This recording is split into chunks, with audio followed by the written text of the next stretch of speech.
Hello, we are back, and thank you guys for coming out again. It's another Friday. This is the first Friday of April, not April, May. Wow, time is going by so fast. It really is. So we're here the first Friday of May, 2025. My name is Paul. I'm with Freight Connect. And last week we had some technical difficulties. I'm only bringing that up because it looks like that might happen again.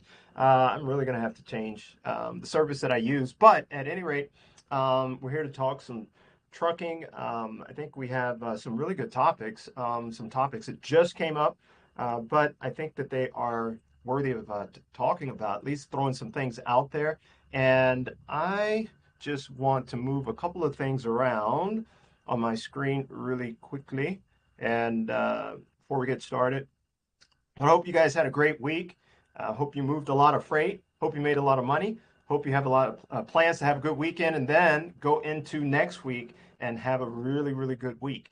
So, we've been pretty busy. There were some things that I was working on. I told you I'd be working on them this week, and hopefully I could share them this week with you this Friday. And here's a few things that I would like to discuss real quick. One of them just came up, and that is autonomous trucking, autonomous trucks. Now, we all know what that is. I mean, that's supposed to be a truck that can travel down the road and not have a driver in the truck. I mean, there might be a driver that's in the truck, might even be in the driver's seat, but it's driving itself. It's almost like riding a bike and you're taking your hands off the wheel or off the handlebars and you're going down the road and I guess you could call that autonomous, maybe. But this here, I've not done it before. I've not been in a truck and in this way, but there is no one that's actually physically there in the seat handling this truck. So this truck is driving down the street by itself. And we've had a lot of talk about this over the years. I mean, it's been, I want to say since 2017 when it became a thing. Really big noise, 2016, 2017, because I remember Uber, yeah, I remember Uber. Had never taken an Uber ride. And with what I was doing with Freight Connect, a lot of people were asking me if I was trying to be the Uber of transportation. I didn't know what an Uber drive was or what the ride was all about. I had never taken an Uber ride ever before. But later that year, I did. I think it was in October. I went to a tech convention, and I had to take an Uber, and man, I was really impressed. And so I got the connection as to what I was doing, why people would ask me if I was trying to be the Uber of freight, which I wasn't. Um, but during that time period, I think maybe within the past year of that, I heard a lot about autonomous. Of course, Elon Musk did a lot of talking on that topic, and it seemed to die. It seemed to go away. A lot of people were fearful of it. I think Elon was saying within the next year or two, they were going to be out and about on the roads, and that really never came to be. I mean, there's been a lot of testing, a lot of challenges, a lot of pushback, and but today, I guess actually yesterday, there was an announcement that in Texas there was the first commercial 100% autonomous ride, truck ride that occurred. And I don't know that it happened yesterday. I think it happened sometime this week, right? But the announcement was yesterday. And they've logged about, I think it's uh, Aurora, the name is Aurora. They're an autonomous trucking company. And they worked with Uber and Hirschman. I can't remember the name, something Motors. But anyway, so they're working together on this, and they've logged about 1,200 miles, a little over that, and they're going from Texas to Houston, I guess, back. And I thought that that happened in Colorado. It's like 400-mile run of Coors beer. I thought that happened some years ago. But at any rate, they're claiming it, and they're excited about it. And I don't know if anyone else is excited about it, but I'm not saying it's not a good thing. I It's just had this bumpy road, no pun intended, but this bumpy ride to this point.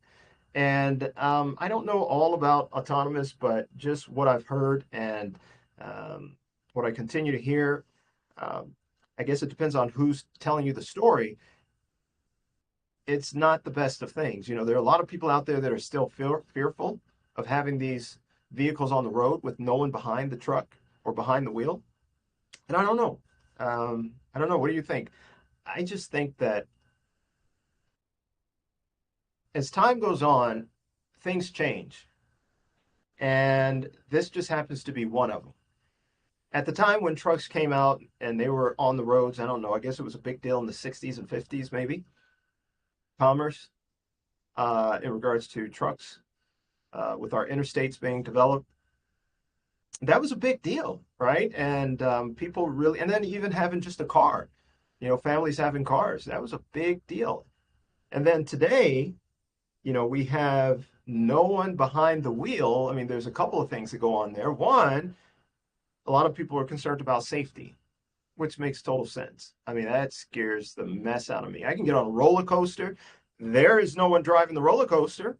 It's on a track. I get it, but I don't know why I get on it, thinking that at some point I'm going to fly off of there. The handlebars are going to come up, but I trust in it. So we have this truck, and it's there's no one behind the wheel. That is scary. It really is. It scares me. At the same time, it's intriguing. So we have that issue. And then we also have the issue of it taking jobs. You had the dock workers on the East Coast, or I should say the West. Yeah, it was the East Coast. And that was their big deal. It was like, we do not want automation. We do not want it to take our livelihood. We do not want it to take our family's livelihood, meaning our generations to come. They're dock workers that have been around for a long time. And so they are resistant to that change.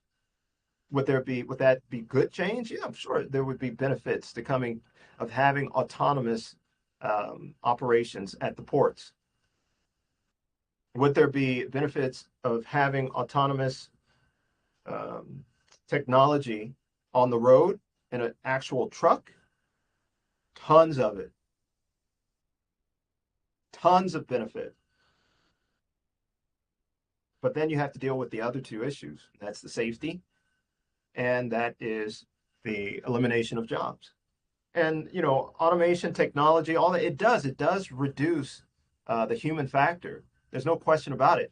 They wanted to put automation and all this technology into digital brokering.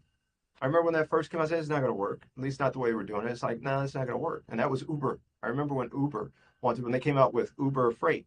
I was like, that's a brokerage. And I really, really was not impressed with all that I was reading and seeing. And at that tech show, there was an Uber guy, and there were some things he couldn't talk about back then. It was 2016, and there were some things that he couldn't talk about. And I don't know why they didn't want to divulge some secret, but I don't know. I just don't. I would have handled that whole situation in a different way. But again, in regards to talking about a truck on the road with no driver behind it, that is very interesting, very impressive, and very scary, I think. So you have the truck on the road. Is it really going to eliminate jobs? And is it really unsafe? And I don't know the answer to either one of those things, but um, I look at it like this. I mean, they say that this truck has amazing eyesight. It can see 4 football fields down the way. I mean, when I'm driving, what are we doing? I'm looking at what's pretty much right in front of me, unless I'm on the highway, right? But even then, we still kind of tend to look around, but this thing is looking 4 football fields down the road. And they're talking about these being long haul routes, you know, not short distance. These are long haul routes. So they will be on the road and they're looking way down the road. So I guess that's not too bad, but the fact that, again, are we talking about an elimination of jobs? Again, when we say that, let's take it to the next step. Are we talking about an elimination of the humans? Of course, that's what we're talking about. Then are we, what comes with that? So when we eliminate these things, we have to look at the trade-off on that. And it could mean that, all right, this individual has to go find another trucking job. If that's what it does, they have to go get retrained, or whatever the case might be, they have been eliminated in that role. Okay. Now, if that's the case, have we gained anything from that? Because even in the elimination of it, there is, obviously something that is gained, I would imagine. And me, I'm not a person who even likes to drive a car. So I could think of a ton of benefits of not having someone behind the wheel, you know, because I feel like there are some things that I may do, and I think that I'd rather have someone else doing it than me doing it. I'd rather, do something else, whether it's like cutting my grass. I enjoy cutting my grass, but I'm just giving that as an example. What if we had an autonomous uh, lawnmower? I think that would be cool. If you don't have, as long as you don't have any pets around. But I think that would be really, really cool to have autonomous lawnmowers. I like that. I like that. I like that idea. That's a great idea. Um, so that would, I mean, you could sit on the patio, you could watch your lawnmower cut grass. I think I've seen this in a cartoon before. I mean, I've seen flying cars in a cartoon before, So you that I think that would be a great idea, but to have a vehicle on the road and then that person that was in that vehicle, what are you actually eliminating? I guess it would depend upon the individual because there could be someone behind the wheel that you don't want behind the wheel. You might have somebody that's unreliable, doesn't show up, that maybe, you know, takes longer than they should in doing the job. I talked to a gentleman this week, and he's a great guy, and he's a worker, right? He's behind the wheel, he's a driver, and he does a great job. But he's got a counterpart that doesn't, that wants him to not do a great job because it makes him not look good, So if we are eliminating that, is that a plus? Is that a plus? So if also we're eliminating different attitudes,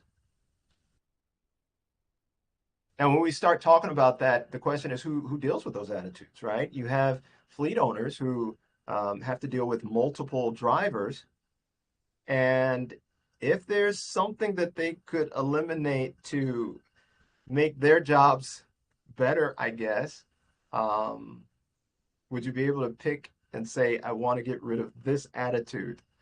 Just get rid of the attitude,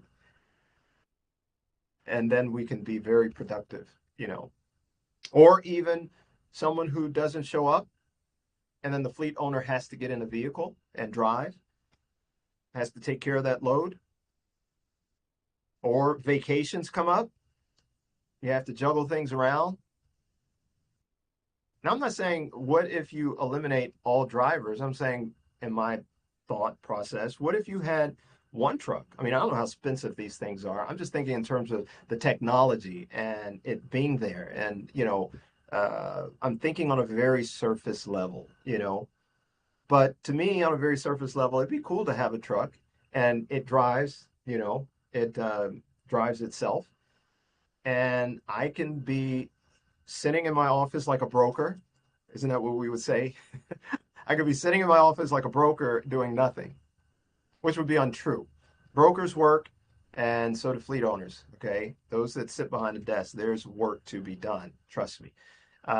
So at any rate, I'm able to send out my autonomous truck to go take care of this pickup, or I send it out to maybe, and then I don't have to broker it, right? I wouldn't have to broker that load out. I can send my truck out to get it. It's sitting here in the yard, and everyone is on en route, and I've got my truck available. Or Um, if someone does go on vacation or if someone doesn't show up, I can have this extra truck available. I don't have to get out of my seat and go do that, you know? And I don't have to go find someone and have to deal with an attitude and all this and that. And if everything works out, it's a good investment, you know? So, I mean, I don't know. There are lots of things to think about. I'm not a truck owner. I don't have a truck. I've not driven a truck before. Um, these are just some of the things that come to mind. So, I don't know. I don't know. How do you guys feel about that? What do you guys think about that? I mean, um, they talk about so many different reasons that this makes sense. If there are less and less drivers, and when I say that, I'm talking about less drivers that want to be on the road, over the road for weeks at a time. You have to fill that gap. And is this a way to do that? I mean, I don't know any other way, but obviously it seems like that would make sense. Now, I think we're probably a long ways coming before, obviously, we see this massive takeover. But I think things will evolve to the point where it makes sense if it gets to that point where we do have this evolution that occurs. But at any rate, I thought that that was very, very interesting. That the autonomous, the word, I hadn't heard it in a while, and it hasn't really been a topic for me in a while. So it was like it's back, it's coming back. Autonomous is coming back. So when these things happen, obviously they have to put it out there in the news and make a splash of it at the moment, but we'll see what happens tomorrow. I mean, literally tomorrow. We're going to hear about it tomorrow, or the next day, or a week from now. Um, is it just going to kind of go away? So, any rate, I say keep doing what you're doing, have the discussion, look at both sides, the goods and the bads of it, um, and just understand that life it was never meant to stay the same. Things change all the time. Okay, every day there's change happening. Okay, so at any rate, autonomous trucks is back in the news.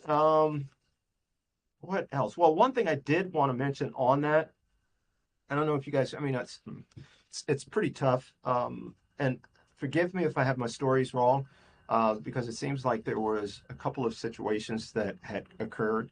Um, there was an accident in in Florida, and it was a young man behind a truck. I'm assuming it's a semi, and he hit a car, and I think pushed it up into a tree. And there were three young people that died, along with an 18-year-old, and there might have been someone else involved. I don't remember, um, but that did happen, and so I think that is a part of the discussion. That there are accidents that happen all the time.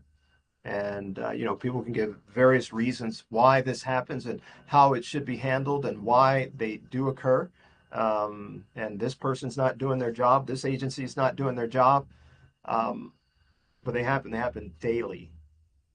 There's another one.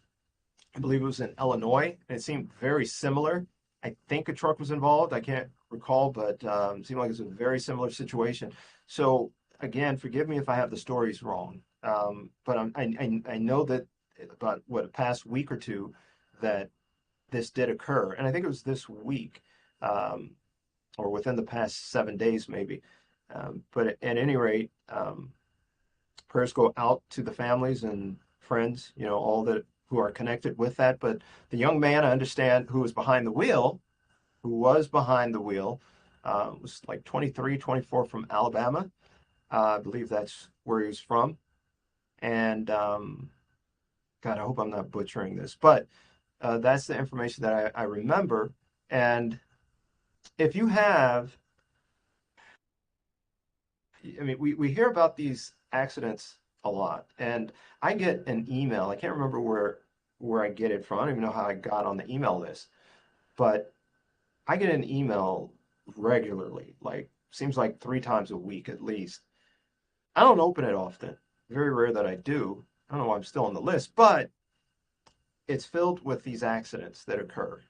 Some have video, some are just stories, but they definitely inform you of all these accidents that occur on our highways. And there are drivers behind the wheel. There's a lot of things that go on. And so the only reason I bring that up is, when we talk about autonomous and we talk about safety, um, we definitely have to be real in the sense that what is going on right now with people behind the wheel. You know, there are a lot of people that get behind the wheel and should not be behind the wheel. There are a lot of people that are not qualified to be behind the wheel. And if we took all those people away and replaced them with autonomous, what have we lost? I think it's a big gain. Of course, until all of those trucks do something they shouldn't do. But at this point, there is a reason to consider autonomous for that reason, and for the fact that there are people, there's a lot of people who do not want to go over the road, and for that, how do we fill that gap? Is it on the shippers to fill that, to figure it out, or is it on our industry to figure it out? So, anyway, it's a great topic to have, to discussion to have about autonomous, and I am not the one that's qualified to have it, but I would love to talk to anyone who is, and just to gain the knowledge and help me kind of think it through. All right, so that is it on that. The other thing I wanted to talk about, and then I'll be out of here so you can have a great weekend. Um, I have to talk a little economics, that boring stuff. So there were some major, some bigger, some more popular reports that came out. And these are in regards to some economic indicators. I think it was last week, it was consumer sentiment. I think that was last week. And it fell by 8%, I think it was. So it was a big drop on consumer sentiment, which means that people aren't feeling good about the economy and they feel like things are not going in the right direction. Therefore, they have a concern and they're concerned about their jobs, they're concerned about their household, they're not feeling good about it. And so that was last week. And then I believe this week we had GDP. GDP came out, report, and it said that the economy in April went down. We actually went negative, and that's the first time since I believe it was 2022, I think. And I have to look at that, but it's been a while. And as we know, 2 months of a down economy, of negative GDP, is grounds for a recession, to classify it as a recession. Okay. And I don't know. I think it's not so cut and dry, in my opinion. You definitely have to look at a lot of different factors. You can call it a recession, but that doesn't mean that the that we're the floor is going to come from under us. It just means that the economy is not as healthy as it should be, right? So we have to give it some medicine to get better. That's basically the way I see it. And there are times where it's bad. It's really, really bad. I go back to 2008. I always reference that because for me in trucking, it was a bad time period. I had a great job, quit my job, was helping to operate a new brokerage firm, and they said that the economy is not good. And it was not good for us. It was horrible. I mean, it was bad. I saw, and there were doors being closed. People I'm talking to, shippers saying, whispering to me, I don't know if we're going to be open tomorrow. I don't know if I'm going to have a job. We've already let go of a bunch of people. We don't ship anything until we get a whole bunch of stuff that makes one truck, because now we're all the way down to just having like a pallet if we have an order. And it was really, really bad. People were leaving their trucks on the side of the road, I guess leaving their keys in, and just drivers were doing this. I mean, things were just bad. People didn't have money to pay people, didn't have money to pay drivers, wouldn't pay the carriers. Brokers were not paying carriers. There was a lot of fraud going on. It was really bad during that time period. So again, we do encounter those time periods, and it's pretty bad. I mean, they can be pretty bad, right? But it's not always that way. Okay. We had a recession during COVID. But that was, and I think even back during the Spanish flu, it was a very short time period. But we recovered from that in the sense that, people started spending money. They were given money, and they spent it, and the economy started to roar back in that sense. And trucking knows all about that. A lot of people got into our industry, and they made a lot of money, and there were too many people in our industry. So when the economy started to go this way again, which we knew it would, um, there were a lot of people in our industry that needed to leave the market because we were over um, compensated with capacity. We had too much capacity. All right, so they leave, and we have still been kind of struggling along with that since then. And the question has been, are we going to have, in trying to recover, as far as the economy goes, are we going to have a hard landing, or are we going to have a soft landing, or what's going to happen here? And all eyes was on the Fed, and as far as what are they going to do? Are they going to increase the interest rate? Are they going to lower the interest rate? What are they going to do? You know, and throughout this whole time period, all the way up to now, there have been indications that things are not the best in our economy, that the economy is not that stable. Okay. But yet, the jobs market has been, been going right along just fine. Anytime that you would hear news about the jobs market, not the jobs market, but the economy, we'd have to talk about the jobs market, because the jobs market is the thing that has been basically lifting up the economy. It's been keeping it at this level, instead of it falling to a recessionary level. It's been keeping it propped up because spending has been occurring. Consumers continued to spend, you know, but they keep it up here. They had money during the recession, or I should say during COVID. They got a lot of money and they spent it, and they continue to spend it. When I say continue to spend it, I'm saying they continue to spend money. I don't know if it's COVID money. That money should be long gone. But we've been trying to figure out where is the consumer getting all this money from, you know? And there are some things that happen, if we think about it, where with COVID, there were a lot of people that were pushed out of the job. Um, well, you know, as far as being available, the workforce, that reduced. And that was a direct impact of COVID. Because what COVID did was, obviously people got sick and people did not return from COVID. Some did not return to work. People retired. They took retirement. And, there were people who did not return to work because they had to take care of someone. So it shrunk the participants, the job force, the number of people available to work. So that got shrunk. While COVID, it made its way through the economy, and then doors start to open up. People trying to get their business back going again. Consumers have money and they're spending, even if they're staying at home, they're spending money. But now we have a reduced jobs force, but yet we have more jobs.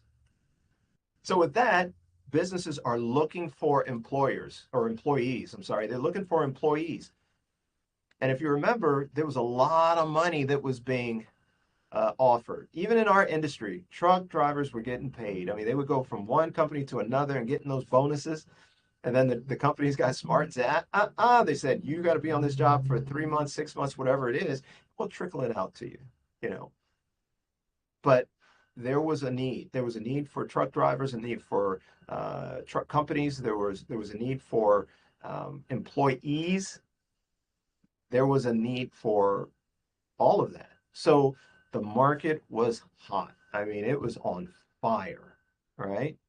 And that continued for a while until, the economy really opened up. And when it opened up, and that was in 22, beginning of 22, people went out for services. They wanted to have experiences. They wanted to go out and travel, be out and about. That's what a lot of people wanted to do. And they did it, and they spent money there. So the desire for goods went down. And when that went down, then, we had businesses, they didn't have that. I mean, you go to services, restaurants and things like that, people are getting jobs there. So jobs were available. It's just that the people were. Okay. So we continue on all the way up to now.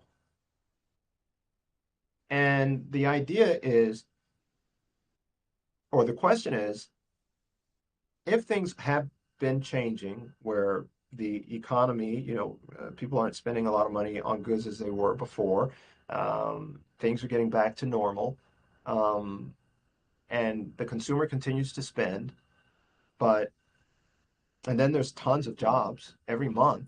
There are new jobs every single month. Just this week, was it today, I think, 177,000 is the reported number for new jobs in April. So the jobs market continues to hum along, but there are a lot of cracks elsewhere. And it doesn't make sense how the consumer is able to continue to spend at the rate that they're spending. It is slowing. There's no question about that. It is slowing. That's one thing. And the other thing is they're spending on credit. I think we have a record of uh, the highest level of credit that exists. Right? I don't know what it is. It's in the trillions, right? Trillion something. I don't know what it is. I have to check that out. But we have the situation where we are borrowing a lot. Okay. Is that sustainable? Of course not. What does that mean? I haven't thought about it. I mean, I'm sure it's easy for you to think what could come of that. But what we hear is that the economy is doing fine. People raise an eyebrow and can't figure it out, and they're like, I don't know. But I think it's very simple. I think I just said what it is, right? So I think that we do have an issue. I think we have a reason to be concerned.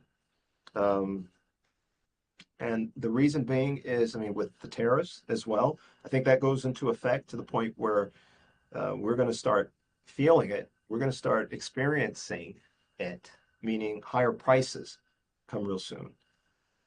So, what does that mean? That means that we have to borrow more money. We have to borrow more in order to live. There are people who have a lot of money and they made a lot of money in the stock market during this time period when we had a down period. They were able to invest and do really well on the other side. So there are people out there, you have the haves and the haves not, right? But you go look at the stock today, the stock market, it hasn't been doing too well, meaning since before January, or after January, it hasn't really been doing too well. That doesn't mean, I mean, the stock market will go down and it will come up, right? And it can. But the question that I raise is this. This is the big question that I have. My question is, when do we get to the point of no return? That's what I call it. The PNR. I call it the PNR. The point of no return. And what does that mean? Well, I don't know if this is something that exists. I'm sure it is something that's out there and people have, economists and what have you, have tried to figure it out. But when do we get to a point where even though we don't see it, maybe we don't see it in the GDP and we don't see it 2 months in a row, a negative, but we feel it because I can go based upon feeling, I do. I go based upon, how these things make me feel to help guide me in figuring out what's going on. And it works for me. So for a long time, it's been a concern, especially with the consumer credit, with the debt. Um, it has been quite a while where the jobs market has been praised, while over here on the sideline, we have the recession. I shouldn't say recession, but this fragile economy. And the question is, when does it get, what is the point of no return where it hits, we get to this point and there's no turning back. And the reason I say that is because I think we have been there, or we haven't identified it. I mean, we wait until we see 2 months of negative GDP. So we're reactive, and looking at these numbers and determining, Oh, okay, now we're in a recession. No, we were always in a recession. At what point can we say that we are in a recession without saying 2 months of GDP it has to be two negative months of or it has to be 2 months of negative GDP, you know? I mean, we can have even two negative months of GDP, I think, which is 2 quarters. So that's 6 months, that's half a year, and we don't have this growth, and maybe we're okay. Just depends on what's going on. I think that we would be okay. But if we have 2 months of negative GDP,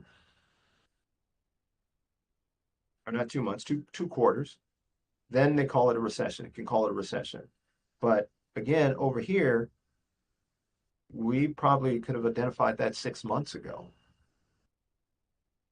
You know, just depends on what we're looking at. I mean, maybe we need to revamp how we determine that, but I don't know. And maybe not, but I just feel like we have been there. So bringing that up, the reason I bring that up is it was just weighing on my mind, and I could not figure out why, where that point would be and how you figure it out. So I did some stuff and I worked up something and put it all together to try to figure that out. And I came up with something that I think works. I have to play around with it a little bit more, but in me playing around and trying to come up with something, I ended up coming up with something that I thought was really, really interesting. And what it does a lot of amazing things. One of the things is it identifies that point of no return when we're talking about recession. Now, at this point, I'm not necessarily talking about the economy as a whole. I'm talking about more in trucking, of being able to identify that when that point of no return would occur in trucking. So right now, and I would love to hear from you guys. How do you guys feel? Do you feel like uh, we're in a recession, a trucking recession? I know that the stories were out there, and FreightWaves is a big one that people might mention because Craig Fuller mentions that often. Talks about you see an article and it talks about recession, trucking industry. It's probably got his name on it. So I can't remember which way he has gone at this point. If we've come out of it, I can't remember, but it feels like we are in it.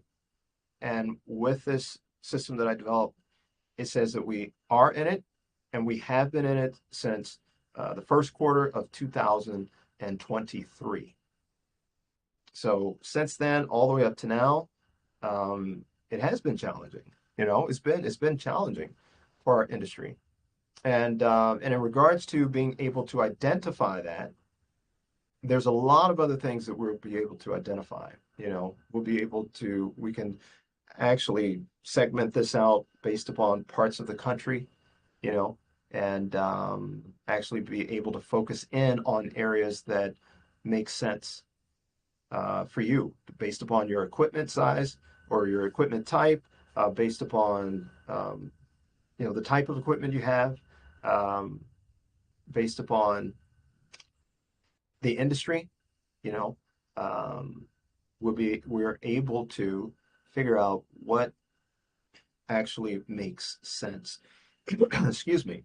Areas for you to get into. And I know that there's a lot of tools out there that help in that, but I think what we've come up with is something that's really amazing. And at the same time, we're even able to identify shippers as well, um, that would make sense for that scenario. And it's something that I really, really would like to share. And I did with one of my good clients. He's a really good guy down in Texas, and we talked about it, went over some things, gave me some really great feedback, and so I'm really excited about it and see how we can help him out. But yeah, so actually, I did have it here. I don't know. Let me see. Yeah, maybe I can pull. I think I can pull it up and just kind of give you a glimpse of what we're talking about here. Um, and then maybe not. So what we're talking about again is a way to provide you insight. I mean, if we're talking about, let's say, a trucking recession or, a recession, I mean, I had it developed so that I could identify a recession, like the U.S. economy recession. But I think what we're looking more at is it from the trucking industry, because we follow the economy, and so if things become challenging for us, it's because of what's going on in the economy, right? So I guess that could still be an indication of the health of the economy, the actual U.S. economy, but um, we are really focused in on talking about the trucking industry. All right. Um, yeah, I don't know what I did with that. And so maybe we can bring that up next time. But I really, really would like to know from you, what is it that you're saying? How do you feel? What do you see in this industry? Do you see it being that we're in a recession right now? You know, um, do you see that things are turning around? Now, the one thing I did not mention about the tariffs. The tariffs have played a big part in the way things are right now. We have imports that's definitely has fallen, and when that falls, I mean there's a lot of freight that's on the road comes from overseas. You know, a lot of the freight that comes from overseas is on a truck. So um, I think that you guys have the answer, as to what's going on, as to are we in a recession or are we not? I think that we are, at least on the truck side. I think that we are. And then I think that the U.S. economy really has some fragile situations. So, what does that mean for us? Well, obviously, if the economy is not doing well, then trucking is not going to be doing too good. But I just think that some leaders, they really need to put their heads together and really look at this and understand what mainstream is going through, and understand that that really does make a difference. And they need to make some better choices. Okay. So other than that, yeah, unfortunately, I cannot find what I was looking for. Looks like it disappeared on me, and would have loved to have shown that to you guys. But again, we can talk next week. And if you have any questions, definitely feel free to reach out to me. Well, before we do all that, I actually did find it. So let me see if I could pull this up. Just got to go back through here. And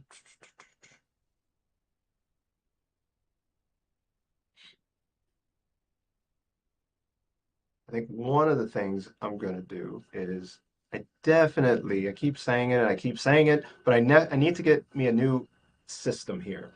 And if somebody knows of a good, video conferencing type of system that they really, really like, and that is easy to use, let me know. I'd love to check it out, because what I've got, I'm going to find out, is not the easiest thing to work with. All right. Okay. So here we go.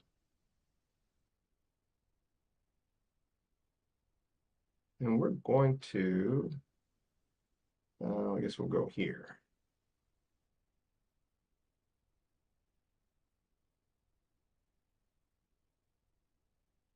And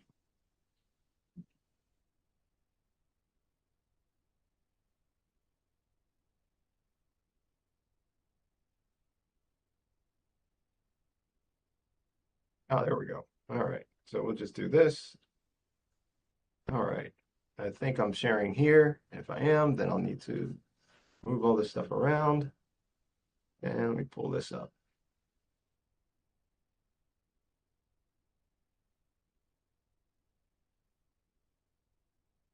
There we go.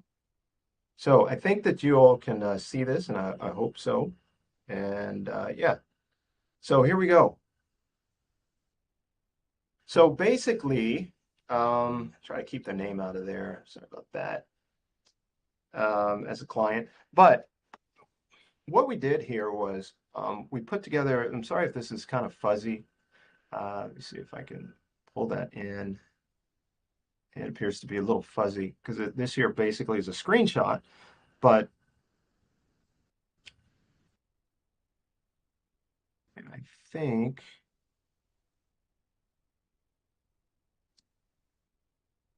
oh, there's a screenshot. Okay, here we go. So, at any rate, what we did was we put together information and we worked to try and figure out what does the what does the economy look like for this client? And what that would mean is,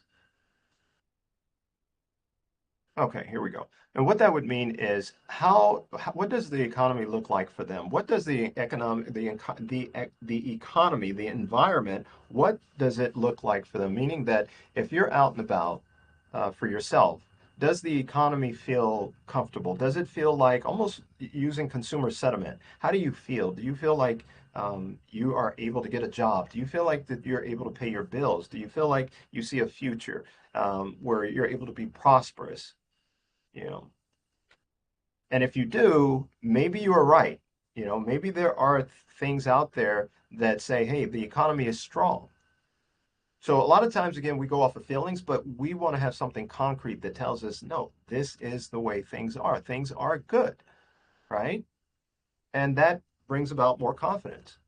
And then on the flip side, you have a situation where things aren't good and you don't, and you feel it. You feel that things are not good, but you don't have anything that you can actually put your hands on and say, well, I don't know. It's just the way I feel. But if you have something that's concrete, then at least you know, and then you can make better decisions, right? And so either way it goes, and having concrete information, that can always help you to make better decisions, at least to make decisions that you feel good about. So what we did was we put together something that we wanted to feel good about the information that we were getting, right? And as I said, the key thing for me was, um, am I, is the way that I'm feeling right? And secondly, where is that point of no return? When is it that we are, I mean, when we were, I remember when I was talking to Adam and we would talk about the economy and it was during COVID, and then we would talk about like, man, it just feels like something's about to break. Like this is broken, right? We felt like it was just broken. And we were right. It was broken. There was a point of no return. There was freight that was coming in, on the water, a lot of freight coming in, but there was not enough trucks to move it. People weren't working because of COVID. There was so much ordering that was going on. There was freight sitting on the water and could not get to the Christmas tree. Some never made it to its destination. Some items got canceled. I knew people that canceled orders. They bought a chair, didn't see it for 6 months. They finally canceled the order, you know. So it was a broken situation. I mean, a lot of things were revealed at that time. So coming to today, what is it? I mean, when is it that we can say, all right, this thing is broken. I'm not playing around anymore. I need to make moves. I need to make decisions. Like right now, CEOs, they're not making decisions because they don't know what's going on with the tariffs. They are at a standstill. They don't know whether to order, whether to hire or not. They know not to, but that's not a good decision because they don't need to be just sitting still. But without having any information, they cannot move forward. Even, regardless of whether it's good or bad information, they need the information. So information is so vital. They need to know what decision have you made on these tariffs. Well, I've made a decision that I'm going to institute 20% tariffs. Okay. Then tomorrow comes along, nope, I'm going to change that. I'm taking it back. And the next day comes along, nope, it's 150. Nope, I'm taking it back. There's uncertainty there. But if they know, then they know what they're working with. Okay. And so here with what we've developed, and we call this, it's called Water Drop. And basically, what it does, it tells you where that point of no return occurred. We might not even know that we're in a recession. But what this does, it identifies that when we got into a recession, pretty close, and if we're still in it. And at the same time, when identifying if we're in a recession or when that point of no return occurred, which means that, yep, this thing is going to turn upside down, a lot of people are still trying to guess, are we in a recession? I'll give you a great example. Back in the day when Powell, during COVID, was saying that, Jerome Powell was saying that inflation is not transitory, meaning that, or that it was transitory, that it was going to come and it was going to go. He was wrong, and he's admitted to that. Even the economists, the Federal Reserve, they did not know. They got it wrong, you know. So as far as getting information, yeah, you never know, but I'm going to go ahead and I'm going to test this out and see where we're right and see where we're wrong. But just to kind of give you a heads up right here, what we've got is we've got the uh, national, you know, the U.S. numbers, and then we broke it down to the Midwest, the Southeast region, and then South Central. Now, I just want to give you a heads up on this, though. What made this criteria is we based it upon a company having Sprinter vans. Okay. So this is Sprinter vans. This is not just for anyone. It gets pretty specific. All right. So whether it's a reefer, flatbed, or what have you, these numbers are going to look different. Okay. So here, let's say in the Midwest, as an example, tension index, basically it's an index we created where we are looking at the economy, how much pressure is being put on, let's say you as a driver, you as a carrier. All right. How much tension is out there? We have the economy, and then we have all these things um, that are influencing it, whether it's tariffs or whether it is interest rates, whatever it might be. We have the economy, and this economy is expanding, contracting, and there are things that are influencing it, and those things we call, um, what do we call them? Manufactured influencers. I think that's what we call them. Trust me, this is all new. I mean, I just created all this, and those things, they influence the economy. So here, all of that is taken into consideration, and a number is given between 0 and 10. So when we see this, we can see there is high tension, high pressure, high stress that's put upon the economy. Okay. Now, you have to play in that environment, right? As I said, the economy, it dictates our industry. And so here in the fragility score, what we're saying is, well, how much can we take it? Are we flexible? Are we resilient enough to be able to keep up with this? Can we maintain? All right.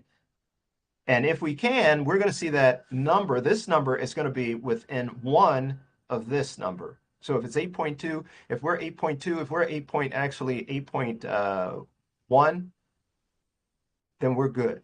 Or no, what is that? 8.3, I apologize, on the other side. 8.3, and we're 0.9, we're good. But when we get to 8.2, then we're at the breaking point. And anything outside of that.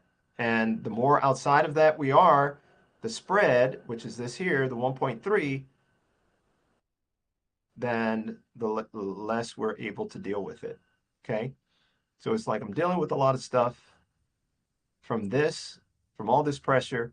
And did I break? When did I break? And that is where what we call the point of no return, the breaking point. Okay.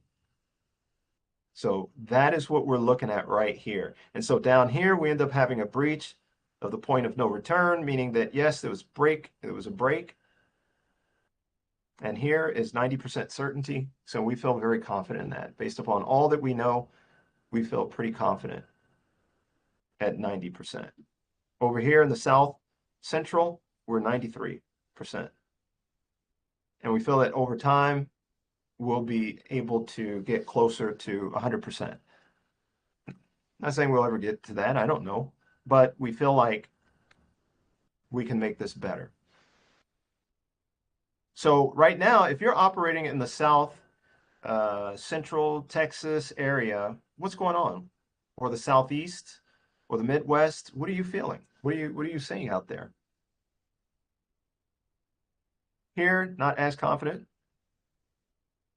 but here we have this because we're near it. You see, it's a warning of letting you know we're close to that break even point, or not that breaking point. But the thing is the question is, what do you do now, or what should you be doing now? That's how you can use just this information here, and you're able to use it to guide your clients to be able to express to them what you're finding going on. So down here, South Central shows tightening. Okay. Now if we, whoops, sorry about that. I really am.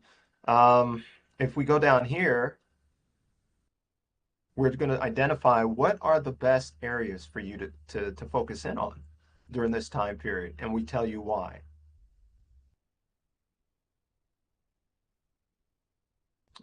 And we go down here, top industries to target. And again, we're talking about Sprinter vans, and we give reasons for that.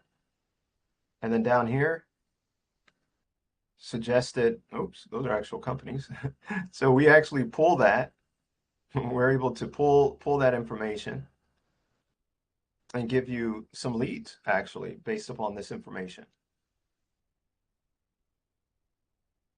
And then further down, we actually have like points that you can use when you are reaching out to, whether it's your own clients or these are new clients that you're reaching out to. We actually have talking points. We provide that you can communicate, talk to them about, give you something to talk about that should relate to them. And then there's a lot of other things that we do as well, a lot more. Um, I didn't even show you about the influencer, the information we provide you in regards to that, the information we provide in regards to scripting. When you make a call, we support you in that effort as well. And we give you some other options. So there's just a lot of things that we're able to do. And we look at this on a actually weekly basis. And we get our readings and we actually develop the report again and we present this to you so then you can make your own decision for your own business. And so the cool thing about it again is when we give you this information, why did it go away? Huh, interesting. Okay. Huh. Okay. So, well, when we give you the information in regards to the scores, that is information that I mean, we can give you all the way out until next year. I mean, we're looking at a recession all the way into 2026, January of 2026. So when you get that information, you're able to share that with your client, and you can ask your client, what are they feeling? I mean, just to confirm what the information we have. I mean, we'll even give you sources and you can go check it out and see if the information is accurate. But what it's going to do for you, it's going to give you a heads up in regards to what the economy is actually doing. How secure is it? Or how weak is it? Everyone else might be singing one song, but you're hearing something different. And there's nothing wrong with that. It's just that you might be on the right side of it all. And if you are, then you can operate in a different way and take advantage of that. So always being able to have that first information and be able to make moves ahead of time, um, that can definitely take you to the next level. Take you to the next level in communicating with opportunities, communicating with brokers, communicating with shippers. And when they realize that about you and how seriously you take your business, well, you can find yourself doing more business. So are we in a recession? I'm going to go out on the limb. I'm going to go ahead and say yes. And I think a lot of people, maybe in the trucking industry, will say that that's not um, a big call, but I'm saying it in the sense that I can't flip flop on it. I'm going to stick to that. And therefore, that is going to be what I talk about, and how I operate is based upon that. And so we shall see how that works out. But I mean, if you have any interest you want to know about your area of focus, um, let me know. Give me a call, 866-342-0040, extension 109. If you want to have a conversation about it, love to do that. 866-342, there it is, 0040, extension 109. Um, we can definitely share about that. I won't say that I'm right, and I won't say that I'm wrong, but I definitely won't say that you're wrong, and I just might say that you're right. But I'd love to hear what you have to say, and you can email me at paul.k at fr8connect.com. That's paul.k at fr8connect.com. Love to talk to you. Again, we're talking about Waterdrop is the name of our system, and we're going to continue to add and develop and all that good stuff. And having conversations with you definitely can help in that evolution. So thank you so much, guys, for coming out. Have a safe Friday, a great weekend, and we'll see you on the other side. God bless.